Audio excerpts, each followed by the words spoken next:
Welcome to another episode of Pistons of Fury. In this episode, we're installing a boost solenoid in our 1966 Dodge Coronet LS Turbo Mopar swap.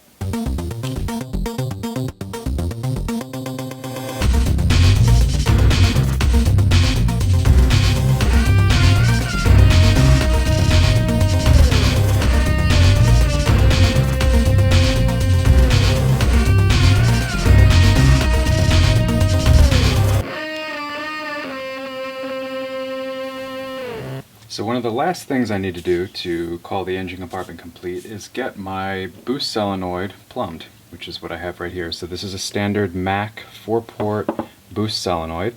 This is used by a lot of different aftermarket suppliers. A lot of times you see this rebranded. I think AEM even rebrands this. So this is just a pretty simple device. It's just got a solenoid in here. You have two ports. One goes to the top of the wastegate, one goes to the bottom, and then you've got basically an exhaust or a output port to vent to the atmosphere or back into your intake tract, and then finally you have an input from your turbo.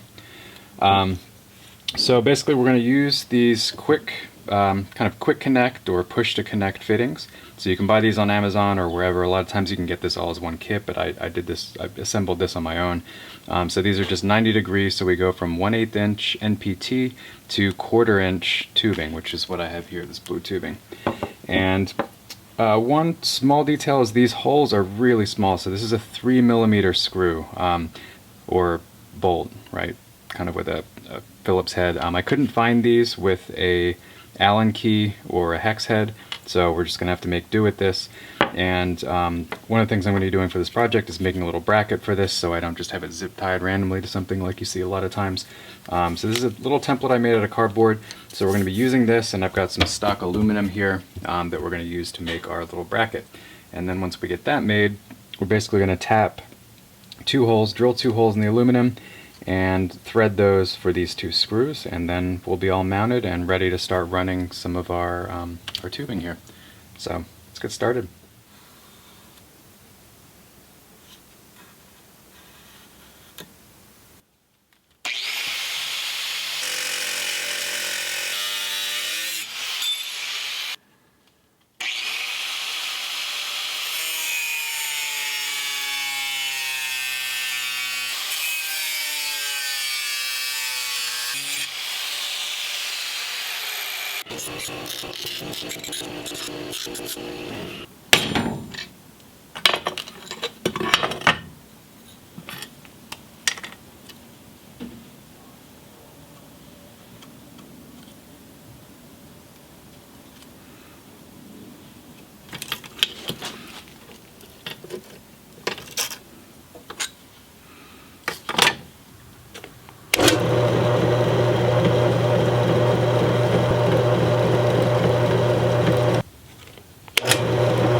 Okay, quick update.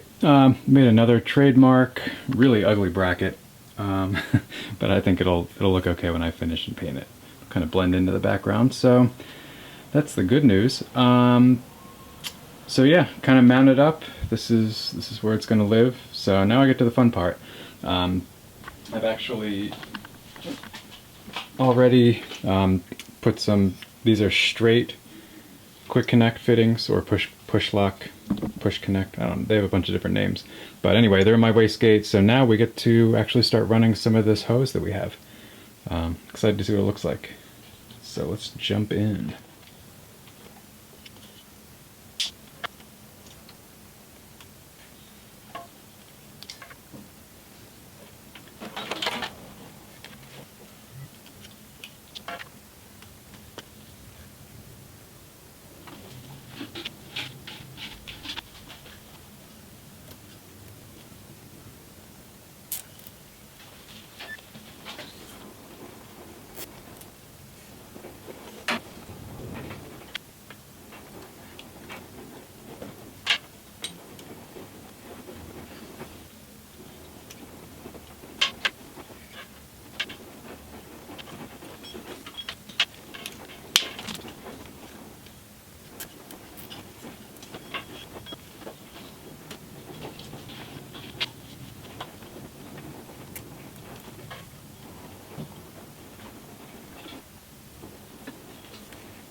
Alright, final wrap up on the boost controller, or the boost solenoid install.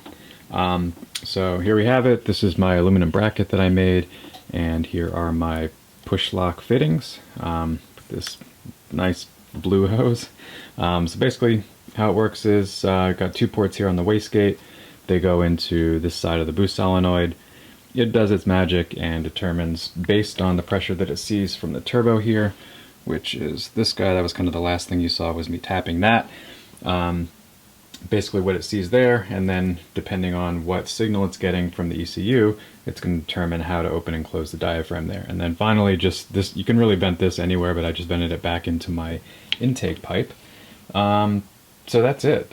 Just have to run the electrical when I get the rest of the wiring harness and the engine bay set up. But that is really the last thing. And I'm actually doing this wrap up after I've done my coating, which you'll see in a different video. But the only other thing I have to do really, as it relates to this, is I'm going to install a meth injection kit on this, so that'll be a separate video, but I'll basically have to come and tap into this top pipe, the pressure side, so this is after the intercooler, to basically get my boost reading from that. For the, yeah, and actually now that I'm thinking about that, I don't know, maybe I'll just do a T-fitting from here, something like that, but anyway, that's for another episode. So that's it for this one. Thank you guys so much for watching. Stay tuned, because this is one of the last systems here. So I've got this, and then the AC system, and then I think we should be getting pretty close. So yeah, a few more episodes, and then we'll pull this thing out and get it cleaned up.